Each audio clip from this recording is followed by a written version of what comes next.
Aloha. So that's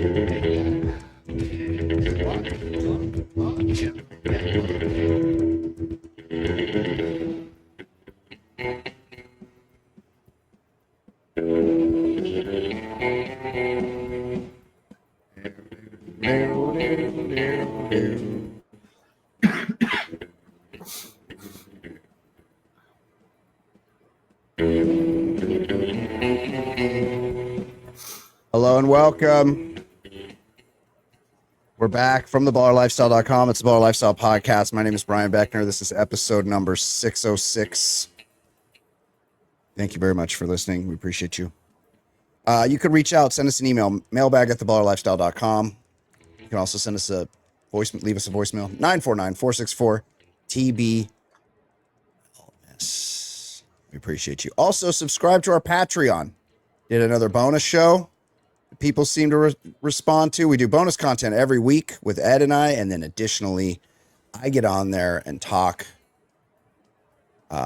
randomly about stuff just by myself once in a while. And that's kind of fun. People seem to like that. So think about joining the Baller Lifestyle Podcast on Patreon, patreon.com. Okay, I'm joined now as always by Ed Daly. Ed, what's up, dude? Hey. Merry Christmas. Happy Hanukkah to everybody. Yes, of course. We've done bad movies. Festivus. Yeah. With Festivus, we've done bad movies. Yeah. I'm going to say this is the worst one ever. Okay, so worse than Gone with the Wind. So Ed's going to explain a movie to me this week. This is a movie. And I'm going to be a prop comic. Oh, let's go. Oh, yeah, it's a Christmas episode. I love it. So usually it's a movie I've never seen. So when you say it's the worst movie we've done, if like off the top of my head, if you're saying the worst movie we've done, I'd have to say that was Gone with the Wind, which sounded horrible. Like it sounds like the worst thing ever made. Howard the Duck. Right, but those are the ones we reviewed together. Yes, Howard the Duck was. This is way worse than Gone with the Wind. Gone with the Wind was much longer, so that goes against it. But this is worse than Gone with the Wind. It's worse than Gone with the Wind, and much more problematic. Whoa. Well, that I remember. So I think I have seen this, but I think I might be confusing it with the other one, Holiday Inn. But White Christmas and Holiday Inn, are they the same movie? They're different movies. I'm gonna kind of work it in, but essentially, Holiday Inn, I think this is 1954. We're talking about White Christmas, right? And I think Holiday Inn, I think was 41, and that had the appearance of the song White Christmas. What it was. That's the biggest song of all time, like in terms of downloads and everything. Like it's the biggest Christmas song until Mariah probably beat it with some stuff. But so I think they're like, hey, let's take part of Holiday Inn and then like make a movie about White Christmas. Like, how can we do that? But it was like built-in IP, like they do these days. But they still somehow revisit the same type of. I don't know. Anyway, this movie, White Christmas, directed by Michael Curtiz. I looked him up because I was like, that seems like the type of person they wouldn't allow in Hollywood. But he's Hungarian American, so he was white. I was thinking, you don't think Bing is getting in front of the camera if the guy behind the camera is of a different shade than white. No, they wouldn't even. This is 1954. If they had to have Indians in a Western, they would just get swarthy Italians. Yeah. Like this is like there definitely is not any diversity behind the camera at this point. No. So this guy, Michael Curtiz, he directed Casablanca, Angels with Dirty Faces, Robin Hood with Sex Pest, Errol Flynn. Like, he was like a famous director. Yeah. And it made $12 million in 1954. That would be 140 today. Wow. So this was a big hit. Well, there was also like 5 movies back then, but yes. Right. Yeah. But he made sort of the same. Like I said, 12 years earlier, Danny Kaye is in this one. Fred Astaire, but it's Bing Crosby singing with a partner. In the last one, it was more of a dancing guy, Fred Astaire. This one is with Danny Kaye, who, wow, I had to look up, but this is a very gay movie. This is a really gay movie. Danny Kaye was a big star, as was Bing. Yeah. It opens up. Yeah. So Bing Crosby, the actor, at this point is 51 years old. And he clearly was smoking lots of heaters and drinking booze. He does not look 51. He looks terrible for 51. Yeah. But he is an active duty captain in World War II. Yeah. And Danny Kaye is a private. And it opens up with them doing a song and dance routine with their buddies. For their buddies in the war. Like, it looks all bombed out. It's all bombed out, and these guys are like, hey, like singing. I think he sings White Christmas to start off. Kaye looks decent for 43 years old. Yeah. But like but it's bad. And like, everybody was so fucking old back then, dude. Like, it's crazy. 43 is like you see a 43-year-old dude these days, you're like, that's a young guy. A 43-year-old guy in 1954, you're like, he's on his last legs. That's what I'm saying. Kaye looks pretty good for 43. Like, if you said that's a 43-year-old man today, I'd say, yeah, that seems about right. Okay. Bing does not look 51. Yeah. He looks like shit. Yeah. But 5 minutes in, they've sung White Christmas. So they've already accomplished the goal of the movie. And you're like, okay, where are we going with this? This is like if you went to a Dexys Midnight Runners concert and they played Come On Eileen to start. And then you're like, okay, what are we doing here? What's next?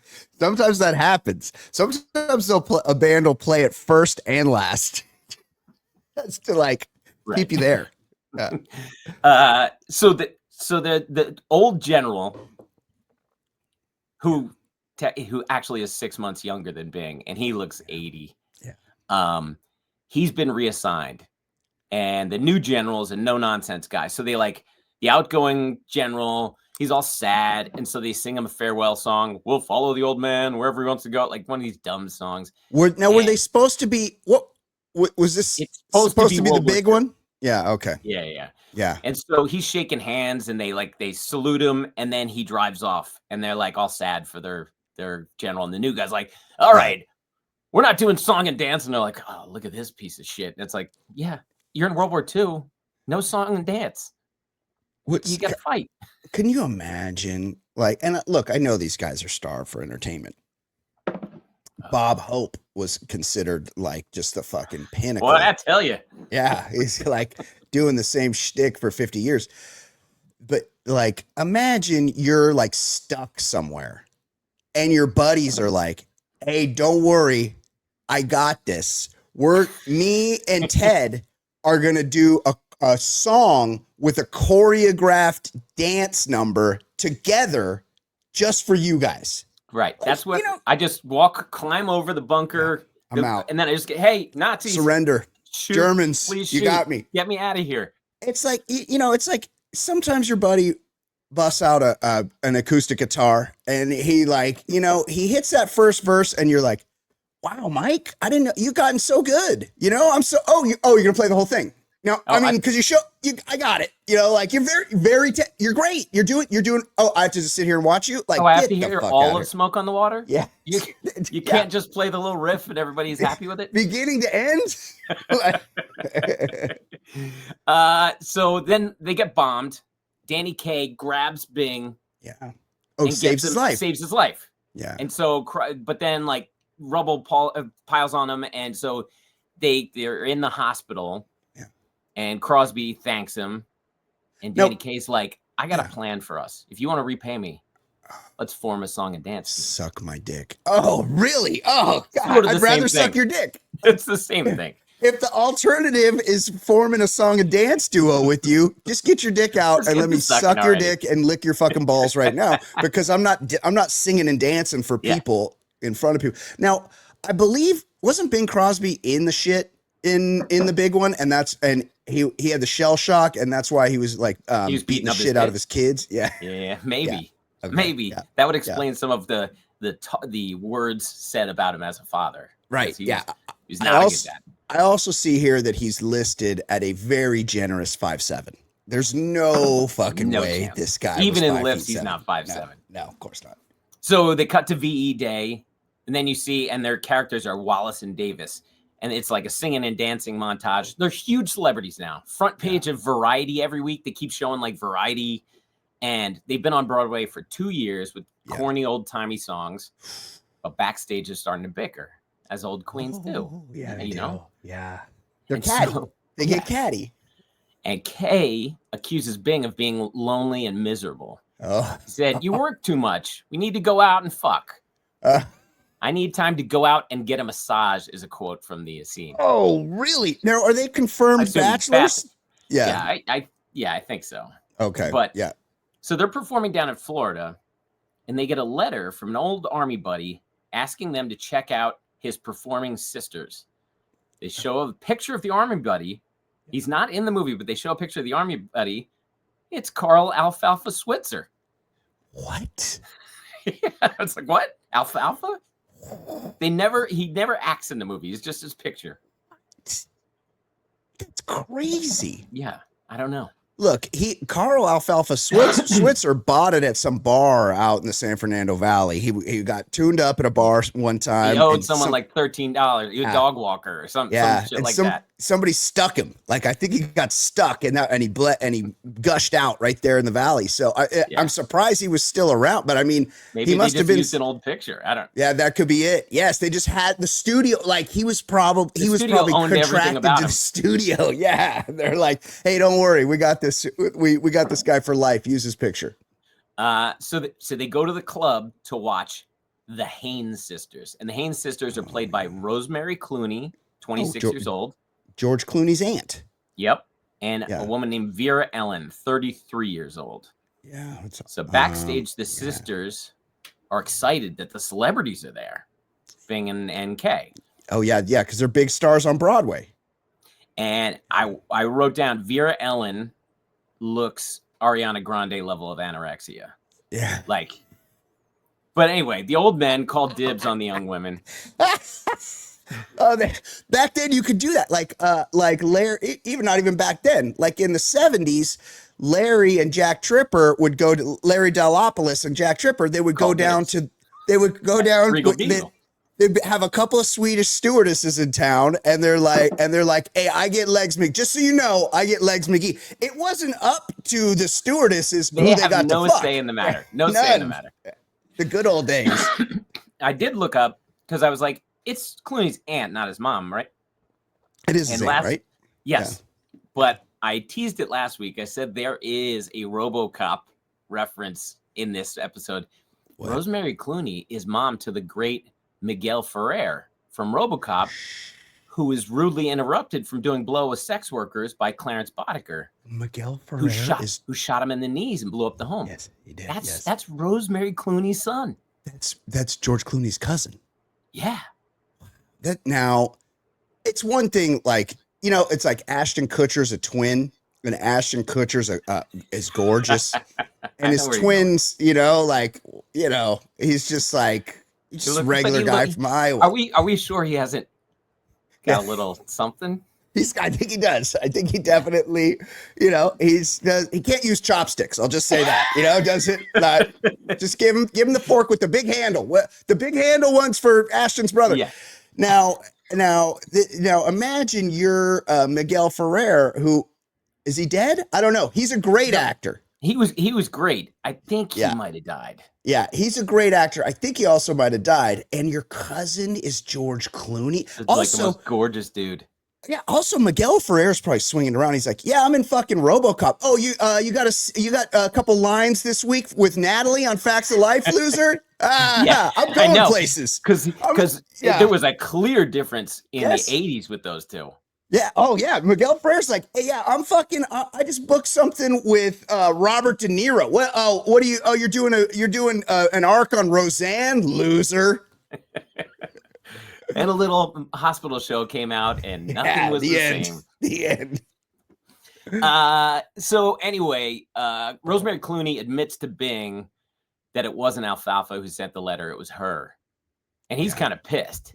Yeah. He's like, "We did this for our army compadre," all that bullshit. Yeah. Meanwhile, Kay and Vera Ellen are singing and doing a dance number together. It's very gay. It's yes. Like it does. You don't feel there's a sexual tension with them. You feel like they're dance sisters. Who's doing this? Like what's like? This is such a weird world. By the way, we lost Miguel Ferrer in 2017. R.I.P. Yeah. So after the little dance, a guy comes up at the hotel in Florida that they're staying and performing at and says, the sheriff's here to arrest the sisters because they burned a hole in the rug at their place. I don't. That's an arrestable. Yeah. Hey, these are two white women. Yeah, I get that's arrestable today if you're not white. And was this a Richard Pryor situation? Was this an Andy Dick situation where they were trying to cook down their cocaine to a smokable form? Something, because they burned a hole in the rug, and so Kay and Bing are like, "Hey, we'll help you escape on a train to New York from Florida." Escape? They just escape, running from the cops. Well, back and the then, sisters, Kay gives them the sleeping car. He's like, "All right, we'll take the regular coach seat." The raping car. Yeah, but Bing's like, "I didn't sign up for this. I want to sleep. I'm a big star. I'm old too. I'm really old." Imagine getting on a train like that. Just the good old days. Florida to New York. Yeah. That'd take a week. That'd take like 4 or 5 days. Yeah. You're right. Could be next year when you get there. Yes. It's but also imagine like in the 50s, like you burn a hole in the rug and the sheriff's like, I'm going to put you in my lockup, and you could just like go to the next town and he could never find you. He's like, I guess that's it. Like the end. You could just continue to do crimes everywhere, and you could just be a different person in the next place and pick up a job at the local coffee shop and you'd be fine. They'd never find you. Ted Bundy did a lot of work. Yes. How could we possibly know? He went across the whole country. Impossible to know. Yeah. So before Bing and Kay get on the train, they got to throw the cops off the scent while the women go escape. Yeah. So they like announce, oh, the sisters are going to perform. It's Bing and Kay in drag, pretending to be the sisters. Now, what's the rationale for that? It's just cute, or like they're getting laughs. But how many laughs? Like, how starved were we for entertainment? Like, that's kind of funny. Oh, they got to do the whole thing now? But I think this was really like, Kay was really like in the writer's room. Like, come on, you have to put in a scene. Put me in a dress, please. Put me in a dress. Yeah. So they perform as sisters, and then they escape out a window and catch a cab to the train. They just get on the train too. Yeah. I'm skipping on. This is all right. So then they meet the sisters on the train. Yeah. And they convince the two men, why don't you skip New York City, stay on this train all the way to Vermont, because that's where we're headed for some performing at a hotel there. Oh, yeah. Because why wouldn't you want to skip New York so you can go to Vermont when you're already on the train from Florida? Yeah. No, that's insane. At that point, you're like, I'll see you in Florida in a week, but I need to get off this fucking train. Wait, no, hold on. My geography's not great. Vermont is north of New York. Mm-hmm. You have to go through New York to get to Vermont, correct? Yeah. You can't meet them later. You have to just stay on that train. Yeah, you're just stuck on that. By the time you reach New York from Florida, you have got to be ready to scratch your skin off. Like, and you're going right past the big city where anything's possible, and you're going to some lodge in Vermont, where Bernie Sanders is going to lecture you on social responsibility and maintaining the environment. That's a real lesser location. But they're like, it's Christmas time, and there's going to be snow in Vermont. Yeah, snow. And then they People love snow. The four of them sit at a table and they sing about snow. Yeah. Snow. Just singing about snow. It's awful. Yeah. All right. So they get to Vermont. It's warm. There's no snow. No guests at the inn. Who's running that sad, lonely inn? Sad General Waverly, the guy who was dismissed at the beginning of the movie. He's like, the military kicked me out, so I started a ski lodge. And this is by accident? Now and now there's no snow. So now I'm going broke. So they're all sad for the general. Oh, they need snow because no one's coming there to ski. Like, why would you go there? Yeah, but they went. And so it's pretty much just the four of them at the hotel. And the women are like, hey, we don't have to take our full cut. We'll go find something. He's like, no, I'm a man of my word. I paid you to perform. So they're just like performing for no one. And the general's just hemorrhaging money. Yeah. Bing and Kay have an idea.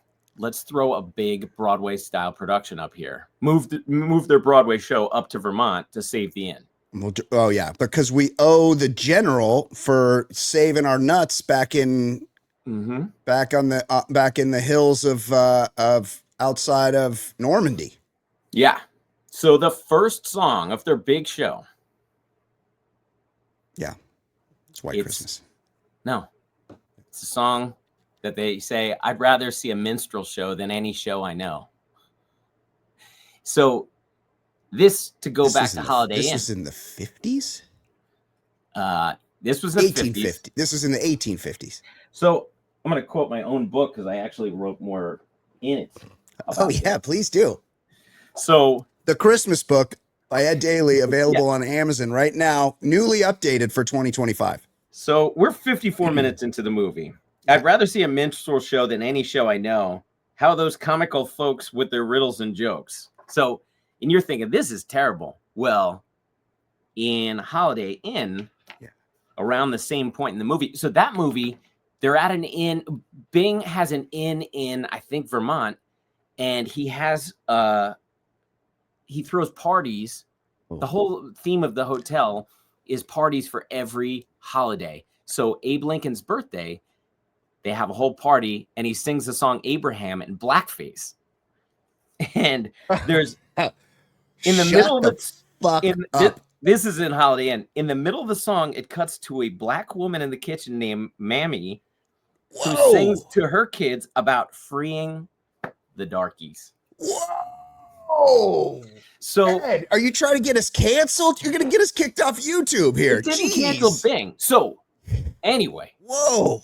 So 12 years later, they're like, we got to make a movie like Holiday Inn. But we're like, blackface is not a good look. So we're not going to do that. Yeah. But we should launch into a song about minstrel shows right away.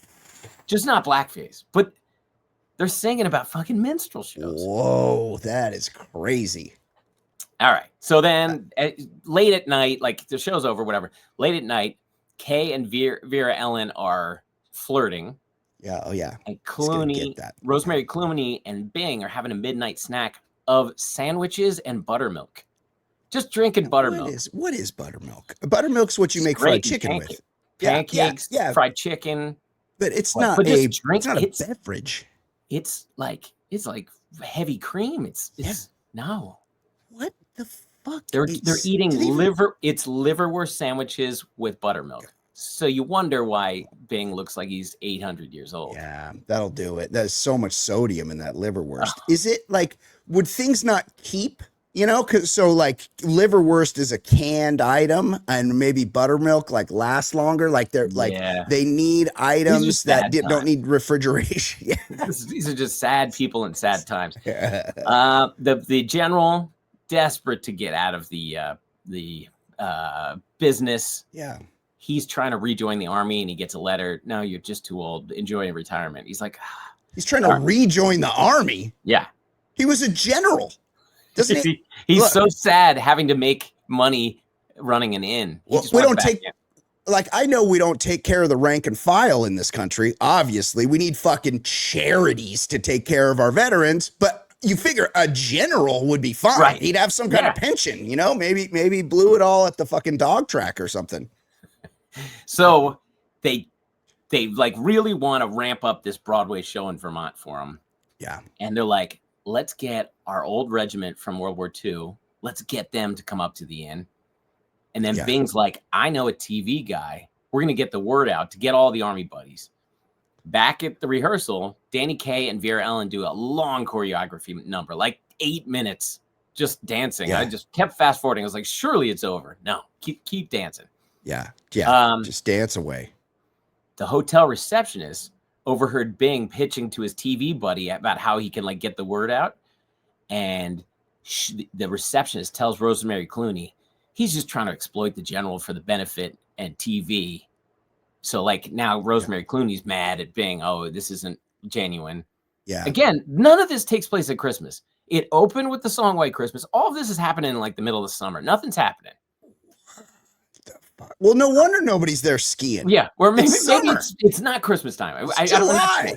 Yeah. Maybe it is. I don't know. February. Interesting business plan. Yeah. But all right. So Vera Ellen wants to get engaged. Nothing. There's no Christmas in this movie. Nothing. It's called White Christmas, and it opens with them singing White Christmas in World War II. Then nothing.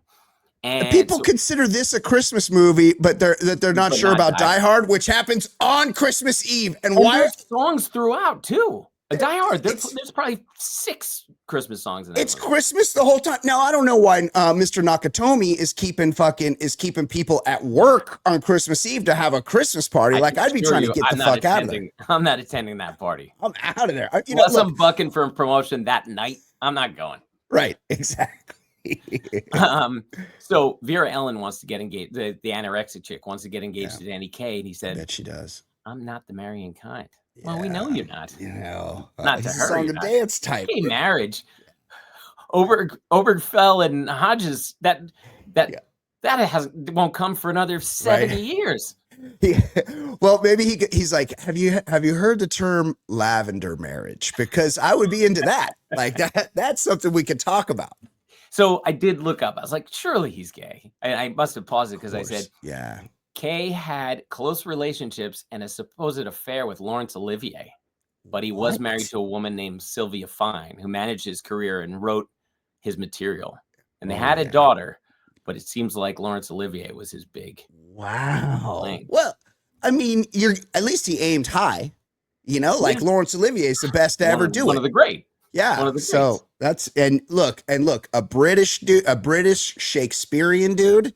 Like he will suck your dick. That's for sure. That's 100% true. So that makes sense. Yeah. And also there was some thing they're like, they want Rosemary Clooney to cause she's all mad at Bing cause she thinks he's exploiting it. And she's like, well, she's so protective of her little sister. And so maybe if I get engaged, she can like go pursue love herself. Oh, right. So, so they're like, all right. And they like get engaged, but like they don't even seal it with a kiss. They seal it with a hug. This is so weird. This is the weirdest shit ever. Like, what was happening back then?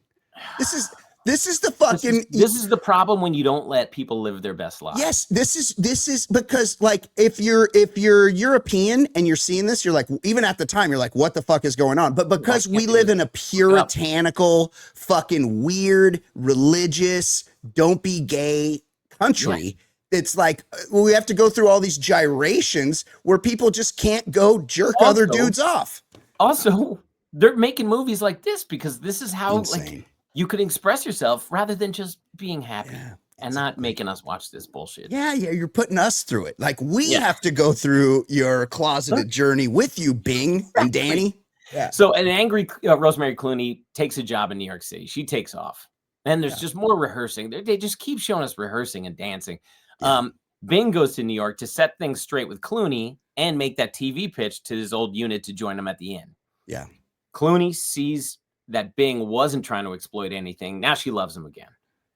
There's a bad comedy scene where Kaye fakes an injury to keep the general away from the TV so he doesn't see Bing on TV pitching this big show. Yeah. All the Army guys agree. Take a train up to Vermont. So everybody's up in Vermont. Oh, it's all the boys from Fort Bragg came on up to hang for the weekend, get fucked up. So they have the big scene where they roll out the general. Like they're like, hey, come on, general, like come to the show. Yeah. And he shows up, he sees all his Army boys, and he starts crying. Yeah. Then he starts bossing him around like a general again. You're soft, you're undisciplined, and I've never seen something so wonderful in my life. Oh, gay. This is gay. So gay. Yes. He blows out candles on his cake. That's like salute to the general or something. Then the 4 main characters do a song and dance routine about the Army or some shit. They're marching around. The women are in uniform. Yeah. General's notified to go outside. It's snowing. Oh. It's snowing. Bing and Kay sing that snow song again. Yeah. Now Bing's wearing a Santa outfit, so I guess it's Christmas time. The four main characters sing White Christmas. Oh, beautiful. Oh, they do. They bookend it. They bookend it. Just like Dexy's Midnight Runner. Exactly. Yeah. And I read asbestos was used for the snow in the final scene. Of course it was. Probably all led to their demise. Well, they were smoking asbestos cigarettes as well. So like no big deal. Wait. Oh, did any of the Army bros bring their own ladies, or was George Clooney's aunt and Vera Wang just expected to service all the servicemen? Yeah, they had a lot of work to do because some of these guys looked very aggressive.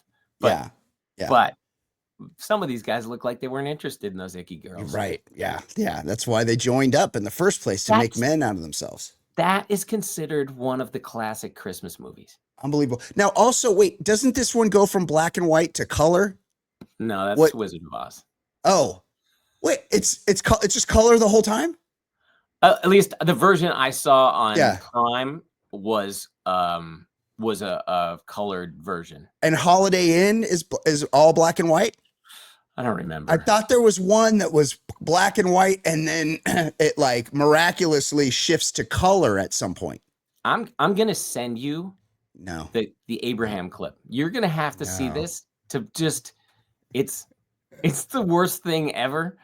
This is so upsetting just thinking about it. But that's the whole classic Christmas movie. That's great. There's nothing about Christmas. They just sing White Christmas at the beginning and end.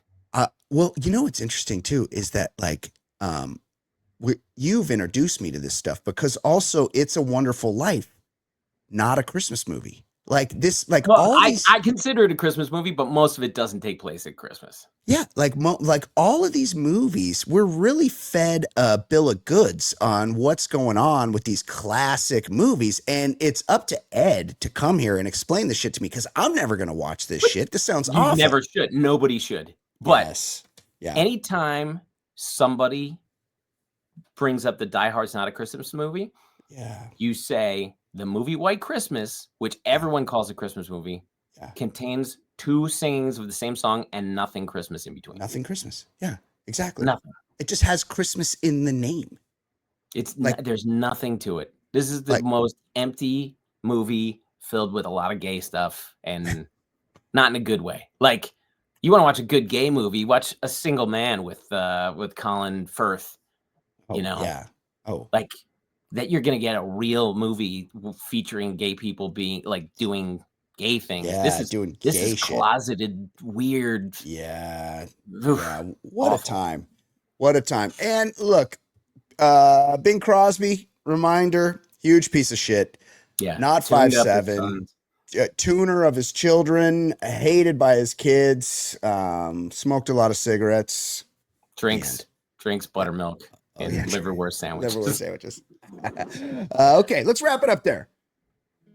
For Ed Daly, Ed doing the Lord's work for us. We appreciate him sharing these tragic moments with us from the world of Christmas.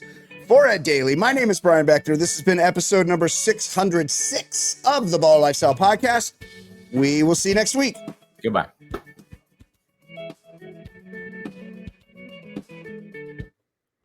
Hi, pal. All right, bud. Didn't stop it. People are going to hear us behind the scenes. Oh, my God.